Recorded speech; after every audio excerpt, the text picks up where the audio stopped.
ಪ್ರಿಯ ವಿದ್ಯಾರ್ಥಿಗಳೇ, ನಾನು ಇಂದು ನಿಮಗೆ 7ನೇ ತರಗತಿ ಕನ್ನಡ ವಿಷಯದಲ್ಲಿ ಬರತಕ್ಕಂತಹ ಒಂದು ವೈಶಿಷ್ಟ್ಯಪೂರ್ಣವಾಗಿರ್ತಕ್ಕಂತಹ ಹಲವಾರು ವಿಶೇಷತೆಗಳನ್ನು ಒಳಗೊಂಡಿರ್ತಕ್ಕಂತಹ ಒಂದು ಅಧ್ಯಾಯವನ್ನು ಇವತ್ತು ನಾನು ನಿಮಗೆ ಮಾಡ್ತೇನೆ.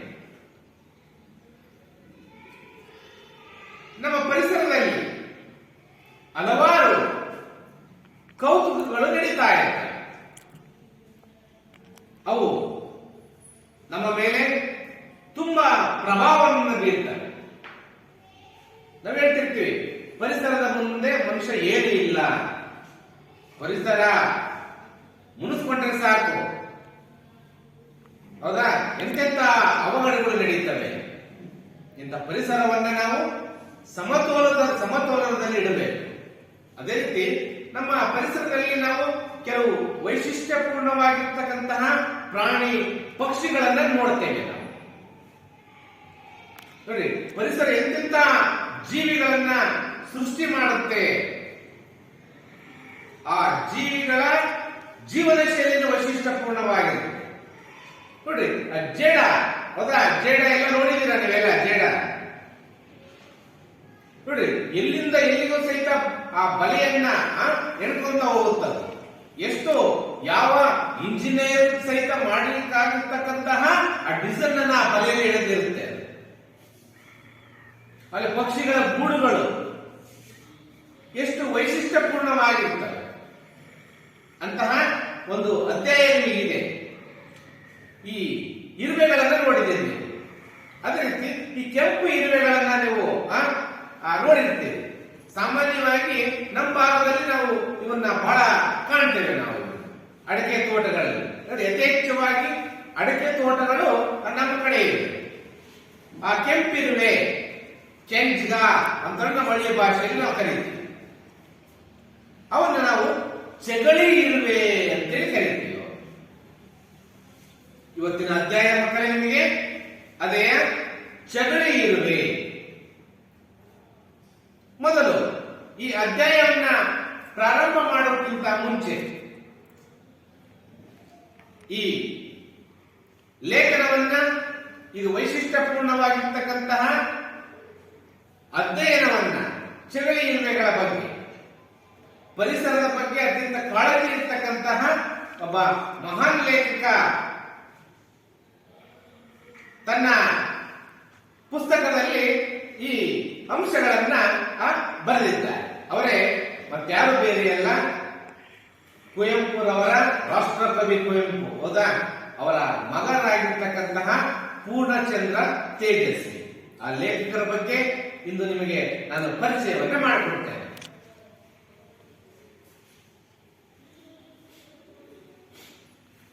ಪೂರ್ಣಚಂದ್ರ ತೇಜಸ್ವಿ ಇವರು ರಾಷ್ಟ್ರಕವಿ ಕುವೆಂಪುರವರ ಪುತ್ರ. 1938 ಸೆಪ್ಟೆಂಬರ್ 8 ಶಿವಮೊಗ್ಗದಲ್ಲಿ ಜನಿಸ್ತಾರೆ. ಯಾರು? ಪೂರ್ಣಚಂದ್ರ ತೇಜಸ್ವಿ.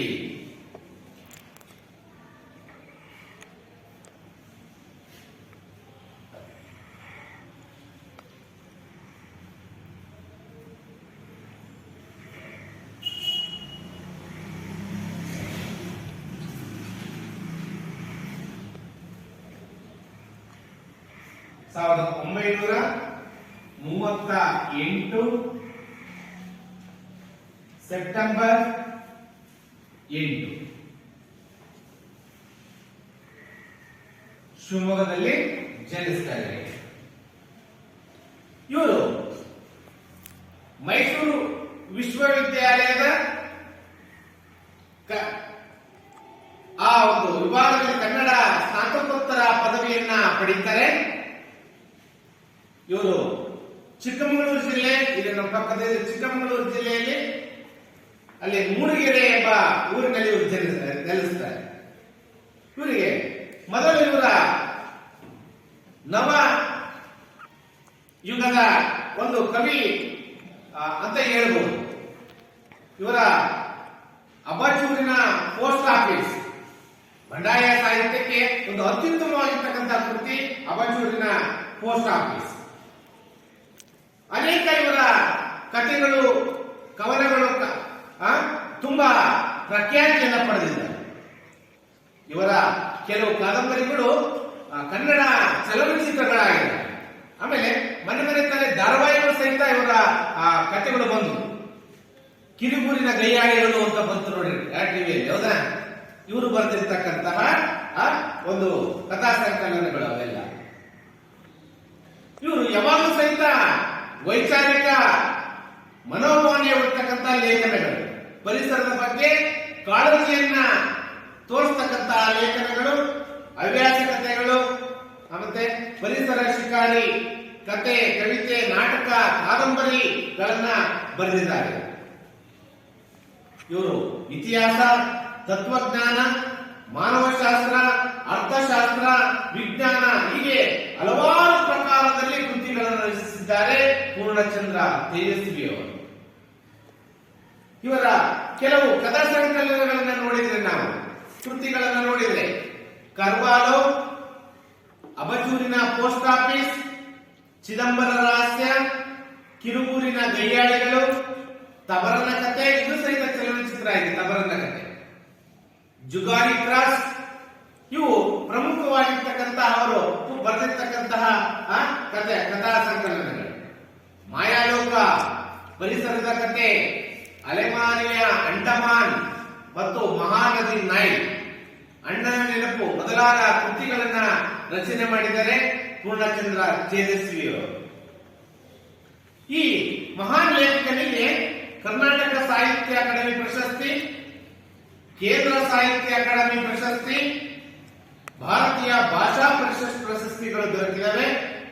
ಸಮಗ್ರ ಸಾಹಿತ್ಯಕ್ಕಾಗಿ ಕರ್ನಾಟಕ ಸರ್ಕಾರ ಇರತಕ್ಕಂತ ಅತ್ಯುನ್ನತ ಪ್ರಶಸ್ತಿಯಾದಂತಹ ಪಂಪ ಪ್ರಶಸ್ತಿಯನ್ನು ಸಹಿತ ಪಡೆದುಕೊಂಡಿದ್ದಾರೆ. ಯಾರು? ಪೂರ್ಣಚಂದ್ರ ತೇಜಸ್ವಿ ಅವರು. ಇವರು ಏಪ್ರಿಲ್ 5, 2007 ನಿಧನರಾದರು. ಇವರ ಕಥಾ ಸಂಕಲನಗಳಲ್ಲಿ ಬರ್ತಕ್ಕಂತಹ ಒಂದು ಭಾಗವನ್ನ ನಮ್ಮ 7ನೇ ತರಗತಿ ಕನ್ನಡ ಪುಸ್ತಕದಲ್ಲಿ ನಿಮಗೆ ಚಗಳಿ ಇರುವೆ ಎನ್ನುವ ಶಿರೋನಾಮೆಯನ್ನು ಕೊಟ್ಟು ಆ ಪಾಠವನ್ನ ಇಡಲಾಗಿದೆ. ಈ ಅಧ್ಯಾಯಕ್ಕೆ ಓದಕ್ಕಿಂತ ಮುಂಚೆ ಕೆಲವು ಪದಗಳ ಅರ್ಥಗಳನ್ನ ಬರ್ಕೊಂಡ್ರೆ, ಈ ಅಧ್ಯಾಯದಲ್ಲಿ ಬರ್ತಕ್ಕಂತಹ ಪ್ರಮುಖವಾಗಿರ್ತಕ್ಕಂತಹ ಪದಗಳು, ಅದರ ಅರ್ಥಗಳನ್ನು ಬರೆಸ್ತೇನೆ ಮಕ್ಕಳೇ, ಅದನ್ನ ಬರೆದುಕೊಳ್ಳಿ. ವರ್ಗ,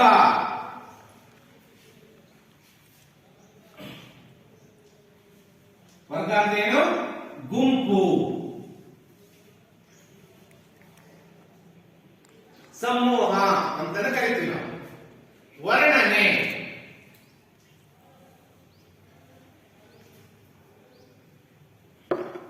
ಬಣ್ಣನೆ, ಬಣ್ಣನೆ ಮಾಡೋದು, ಹೊಗಳೋದು.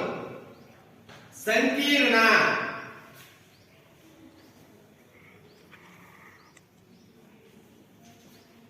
ಜಟಿಲವಾದ,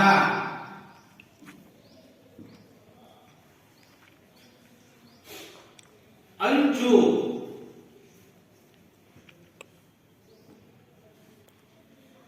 ಕೊನೆ, ಮಾಳಿಗೆ,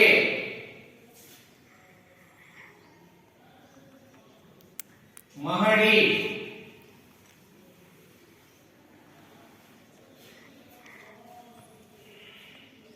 ಸನ್ನದ್ಧ,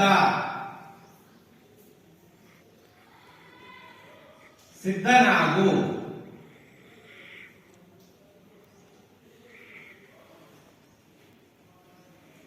ವಾಹಕ, ಸಾಗಿಸುವ,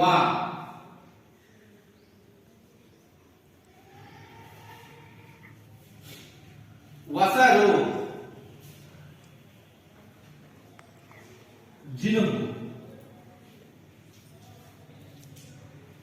ಈ ಪದಗಳ ಅರ್ಥವನ್ನ ಮಕ್ಕಳೇ ತಮ್ಮ ಪುಸ್ತಕದಲ್ಲಿ ನೀವು ಬರ್ಕೊಳ್ಳಿ. ಪದಗಳ ಅರ್ಥ ಅಂತ ಬರ್ಕೊಂಡು ಇದನ್ನ ಬರ್ಕೋಬೇಕು.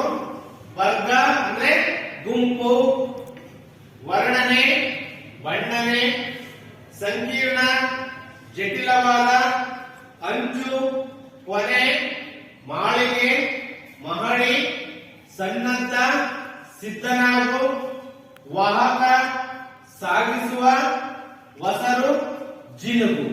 ಈ ಪದಗಳ ಅರ್ಥವನ್ನ ತಮ್ಮ ನೋಟ್ಬುಕ್ಕಿನಲ್ಲಿ ನೀವು ಬರ್ಕೋಬೇಕದನ್ನ. ಬರ್ಕೊಂಡ್ರಲ್ಲ ಮಕ್ಕಳೇ? ನಿಧಾನವಾಗಿ ಬರ್ಕೊಳ್ಳಿ ಈ ಪದಗಳ ಅರ್ಥವನ್ನ.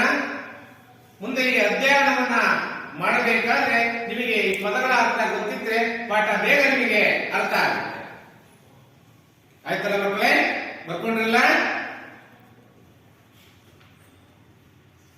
ಕೆಪಿ ಪೂರ್ಣಚಂದ್ರ ತೇಜಸ್ವಿ ಬರೆದಿರ್ತಕ್ಕಂತಹ ಈ ಒಂದು ಅಧ್ಯಾಯವನ್ನ ನಾನು ನಿಮಗೆ ಇವತ್ತು ಪ್ರಾರಂಭ ಮಾಡ್ತೇನೆ. ಈ ಅಧ್ಯಾಯದ ಹೆಸರು ಏನು? ಚಗಳಿ ಇರುವೆ. ಹೇಳಿ ಮಕ್ಕಳೇ, ಈ ಅಧ್ಯಾಯದ ಹೆಸರೇನು? ಚಗಳಿ ಇರುವೆ. ಇದರ ಒಂದು ಭಾಗವನ್ನು ನಾನು ನಿಮಗೆ ಮೊದಲು ನಾನು ಓದ್ತೇನೆ, ಆಮೇಲೆ ನೀವು ಮನೆಯಲ್ಲಿ ಇದನ್ನ ನಾನು ಓದಿದ್ದನ್ನ ಮತ್ತೊಮ್ಮೆ ಓದಿ. ಗೊತ್ತಾಯ್ತಲ್ಲ ಯಾವ ರೀತಿ ಸ್ವರಭಾರಗಳ ವ್ಯತ್ಯಾಸದಿಂದ ಆ ಅಧ್ಯಾಯವನ್ನ ಓದಬೇಕು ಅನ್ನೋದನ್ನ ನಿಮಗೆ ಇಂದು ಹೇಳ್ತೇನೆ. ಎಲ್ಲರೂ ಸಹಿತ ಪುಸ್ತಕವನ್ನ ತೆಗೆದಿರಲ್ಲ. ಅಧ್ಯಾಯ 6 ಚಗಳಿ ಇರುವೆ, ಪುಟ ಸಂಖ್ಯೆ 56. ತೆಗೆದ್ರೆ ಮಕ್ಕಳೇ, ಪುಟ ಸಂಖ್ಯೆ 56, ಅಧ್ಯಾಯ 6 ಚಗಳಿ ಇರುವೆ. ತೆಗೆದಿರಲ್ಲ ಪುಸ್ತಕವನ್ನ?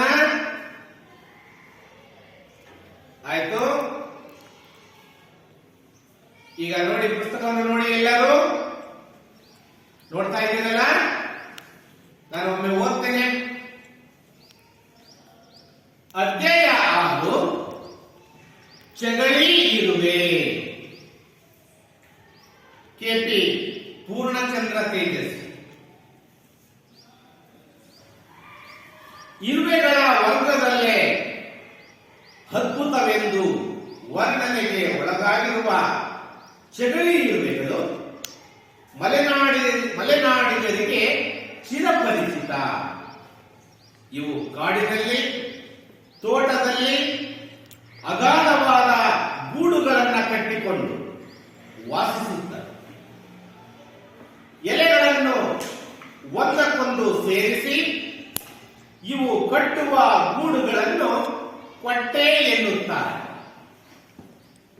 ಅತ್ಯಂತ ಸಂಕೀರ್ಣ ಸಂದೇಶಗಳನ್ನು ತಿಳಿಸಬಲ್ಲ ಭಾಷೆ ಅಥವಾ ಸಂವಹನ ಮಾಧ್ಯಮ ಇಲ್ಲದೆ ಈ ಇರುವೆಗಳು ಇಷ್ಟೆಲ್ಲ ಕೆಲಸ ಮಾಡಲು ಸಾಧ್ಯವಿಲ್ಲ ಎನ್ನುವುದು ಇದರಿಂದ ತಿಳಿದು ಬರುತ್ತದೆ. ಸಂಘ ಜೀವಿಗಳಾದ ಈ ಇರುವೆಗಳು ಇಡೀ ಗೂಡು ಒಂದೇ ಎನ್ನುವಷ್ಟು ಶಿಸ್ತಿನಿಂದ ವರ್ತಿಸುತ್ತವೆ.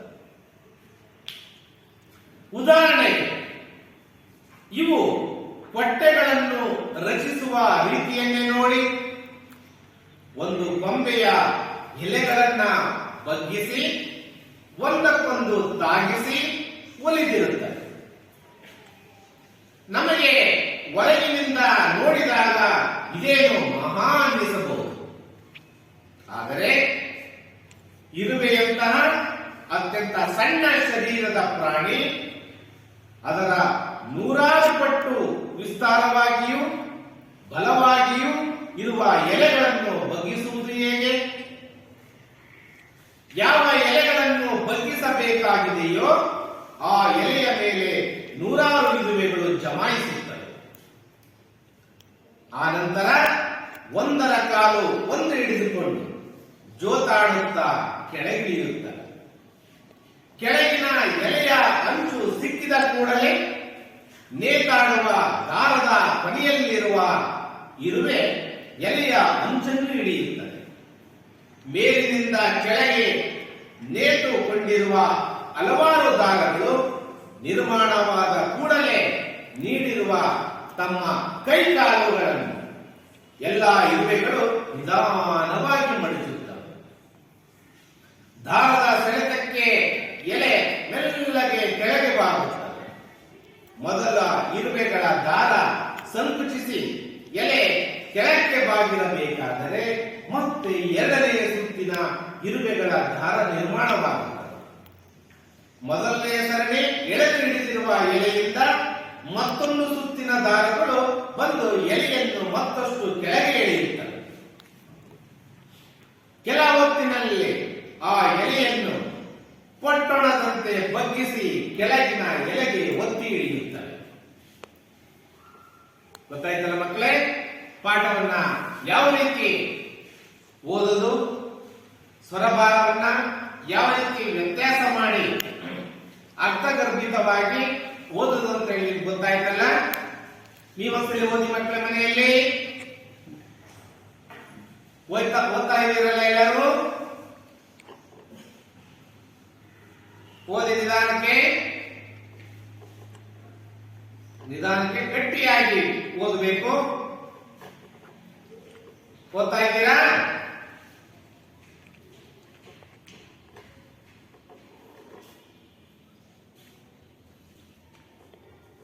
ಆಯ್ತು, ಓದಿದ್ರೆ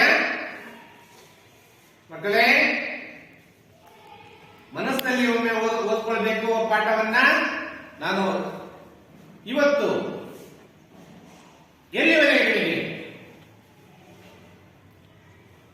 ಪಾಠವನ್ನ ಓದಿದ್ದೇನೆ ಅಲ್ಲಿವರೆಗೆ ನೀವು ಮನಸ್ಸಿನಲ್ಲಿ ಒಮ್ಮೆ ಅದನ್ನ ಮನನ ಮಾಡಿಕೊಳ್ಳಿ. ಓದಿದ್ರಲ್ಲ? ಆಯ್ತು. ಈ ಚಗಳಿ ಇರುವೆ ಬಗ್ಗೆ ನಿಮಗೆ ಅಧ್ಯಾಯವನ್ನ ನಾನು ಪ್ರಾರಂಭ ಮಾಡ್ತೇನೆ. ಚಗಳಿ ಇರುವೆ,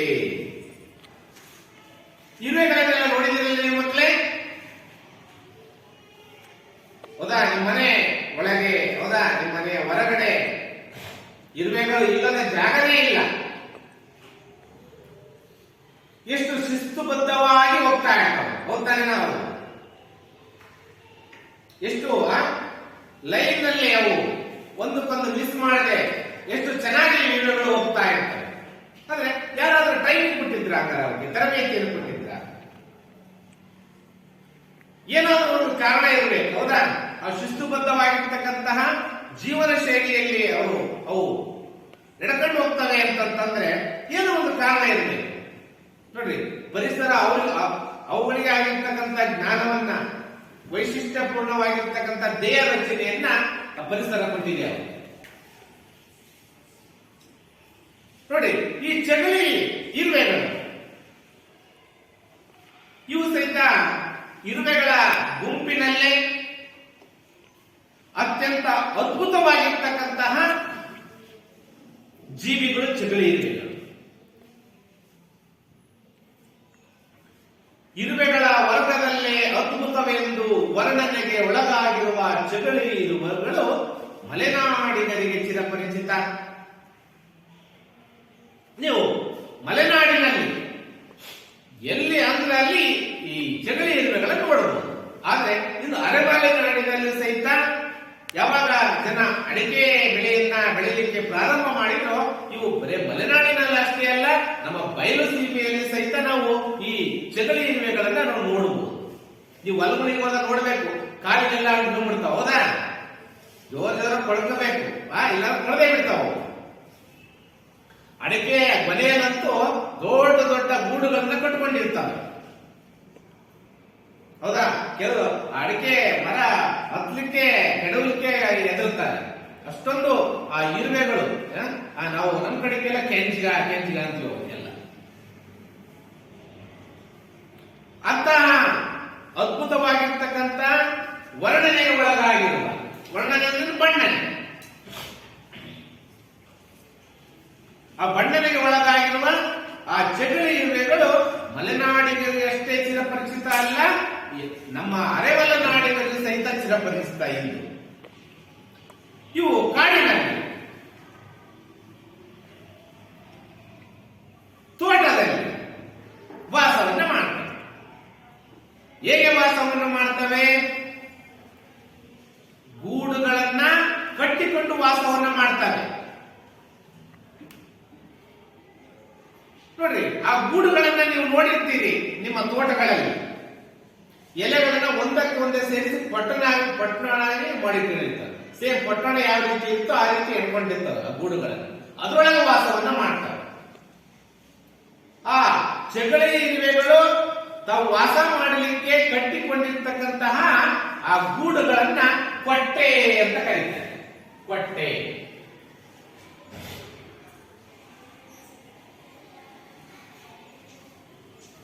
ಕೊಟ್ಟೆ ಎಂದು ಹೇಳಿ ಕರೆಯಲಾಗ್ತದೆ. ಇವು ಒಂದು ಅವು ಆ ರೀತಿಯಾಗಿರ್ತಕ್ಕ ಶಿಸ್ತುಬದ್ಧವಾಗಿರ್ತಕ್ಕಂಥ ಅತ್ಯಂತ ಸಂಕೀರ್ಣವಾಗಿರ್ತಕ್ಕಂತಹ ಗೂಡನ್ನ ಕಟ್ಟಲಿಕ್ಕೆ ಅವ್ರಿಗೆ ಏನೋ ಒಂದು ಮಾಧ್ಯಮ ಇರಬೇಕು. ಅಂದ್ರೆ ಮಾತಾಡೋದನ್ನು ಕಟ್ತವೆ. ನಾವು ಮಾತಾಡಕ್ಕೆ ಬರ್ಲಿದ್ರು ಸಹಿತ ಏನೋ ಒಂದು ಸಂವಹನ ಆ ಇರುವೆಗಳ ನಡುವೆ ನಡೆಯುತ್ತೆ. ಇಲ್ಲಾಂದ್ರೆ ಆ ರೀತಿಯಾಗಿರ್ತಕ್ಕಂಥ ಶಿಸ್ತುಬದ್ಧವಾಗಿರ್ತಕ್ಕಂತಹ ಆ ಪ್ರಯತ್ನದಿಂದ ಆ ರೀತಿಯಾಗಿರ್ತಕ್ಕಂಥ ಕೊಟ್ಟೆಗಳನ್ನ ಕಟ್ಟಲಿಕ್ಕೆ ಸಾಧ್ಯವಿಲ್ಲ. ಗೂಡುಗಳನ್ನ ಏನೋ ಅವು ಅಂಡರ್ಸ್ಟ್ಯಾಂಡಿಂಗ್ ಅಂದ್ರೆ ಸಂವಹನ, ಏನು ಮಾತಾಡ್ಕೊಳ್ತವೆ ನಾವು. ಹೌದಾ? ಎಲೆಗಳನ್ನ ಮೇಲ್ಗಡೆ ಹೋಗಿ ಬಗ್ಸ್ಬೇಕು, ಕೆಳಗಡೆ ಅವುಗಳ ಎಲೆಗಳನ್ನು ಎಳೆದಿಟ್ಕೋಬೇಕು ಕೆಲವು ಇರುವೆಗಳು. ಮತ್ತೆ ಅವಕ್ಕೆ ಯಾರು ಹೇಳ್ತಾರೆ? ಯಾರೋ ಒಂದು ಡೈರೆಕ್ಷನ್ ಅನ್ನು ಕೊಡ್ತಾರ, ನೀ ಮೇಲೆ ಹೋಗು, ನೀ ಕೆಳಗೊಂದು ಎಲೆ ಎಲೆ. ಆ ಇರುವೆಗಳಿಗೆ ಏನಾದ್ರೂ ಒಂದು ಆ ಭಾಷೆ ಇರಬೇಕು ಇರುವೆಗಳಿಗೆ. ಹೌದಾ? ಮಾತಾಡ್ಲಿಕ್ಕೆ. ಹೌದು, ಇಲ್ಲಾಂದ್ರೆ ಆ ರೀತಿಯಾಗಿರ್ತಕ್ಕಂಥ ಗೂಡುಗಳನ್ನ ಕಟ್ಟಲಿಕ್ಕೆ ಸಾಧ್ಯವಿಲ್ಲ. ಎಷ್ಟು ಶಿಸ್ತಿನಿಂದ ವರ್ತಿಸಿ ಸಂಘಜೀವಿಗಳಾಗಿರ್ತಕ್ಕಂಥ ಆ ಇರುವೆಗಳು, ಆ ಜಗಲಿ ಇರುವೆಗಳು ಆ ಗೂಡನ್ನ ಕಟ್ತವೆ. ಅರ್ಥ ಆಯ್ತಲ್ಲ ಮಕ್ಕಳೇ? ಇವತ್ತು ನಾನು ನಿಮಗೆ ಕೆಪಿ ಪೂರ್ಣಚಂದ್ರ ತೇಜಸ್ವಿ ಅವರು ಬರೆದಿರ್ತಕ್ಕಂತಹ ಒಂದು ಅಧ್ಯಾಯವನ್ನ ಪ್ರಾರಂಭವನ್ನು ಮಾಡಿದ್ದೇನೆ.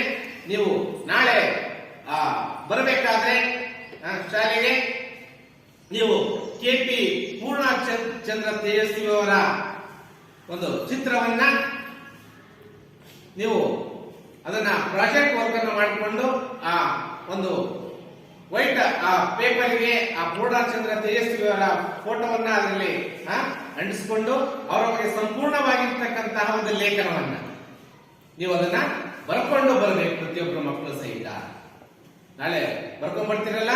ಮತ್ತೆ ನಾಳೆ ಈ ಅಧ್ಯಾಯವನ್ನ ಮತ್ತೆ ಮುಂದುವರಿಸೋಣ. ಗೊತ್ತಾಯ್ತಲ್ಲ ಮಕ್ಕಳೇ?